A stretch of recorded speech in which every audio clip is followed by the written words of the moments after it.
Welcome to Crochet 101 with Shay Yarn. For more information about this series and all other videos in this series, you can check out the Crochet 101 playlist on my profile. Today we are going to be chatting about crocheting on the back loop, and I feel like this is like the sneaky, like, don't skip this. This is really good advice lesson. So if you're gonna skip one, don't let it be this one. Let's do crocheting on the back loop. Crocheting on the back loop is literally where, so usually when you are doing your, for instance, these are single crochet. Usually we would go underneath the full stitch, pull up a loop, yarn over, and pull through two. But instead, when you're going on the back loop, and you can also crochet on the front loop, you might see patterns that tell you to do that. You're going to go, so you have your little V here.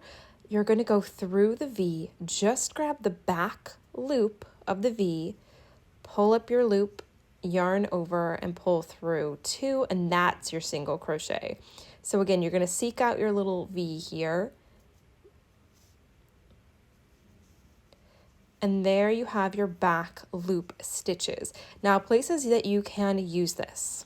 My most used places for this technique when I am working in the round and I want to start working up the wall instead. So in this case, I was making a coffee cup ornament.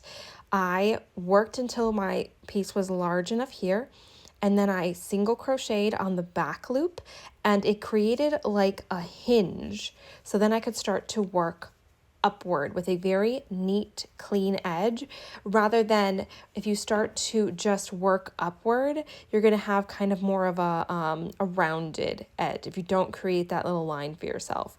Now on this, the note of having this unicorn over here, crocheting on the back loop is also how I created not only this neat clean line, but also the break in the colors here. So I like that I had, and you can see it on the hem here. Sometimes it's nice to be able to create a little line, and I use this just to give the idea of a hem for this rabbit's dress, but then also it can create a really clean color change in between colors.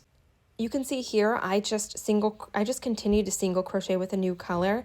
Here we have this very clean line, and here you can kind of see the bottom of the single crochets poking out into the line below. I liked the way these blended together here, so I wanted this technique. But when I was doing a hoof, I wanted to be able to have a nice clean line like, you know, a unicorn would have traditionally. And last but certainly not least, you can use this technique to create crocheted ribbing. And I have a whole tutorial on crocheted ribbing, so I'm not going to go over it too much in depth here. But crocheting on the back loop is what allowed me to make this stretchy ribbing for the, this is going to be a sleeve for a cardigan for this unicorn. So it'll look like they have a proper sweater. And like, look how neatly this folds in half now that it has a proper hinge. So save this video. You're gonna want to use crocheting on the back loop in the future in your projects, and I will see you guys for our next tutorial.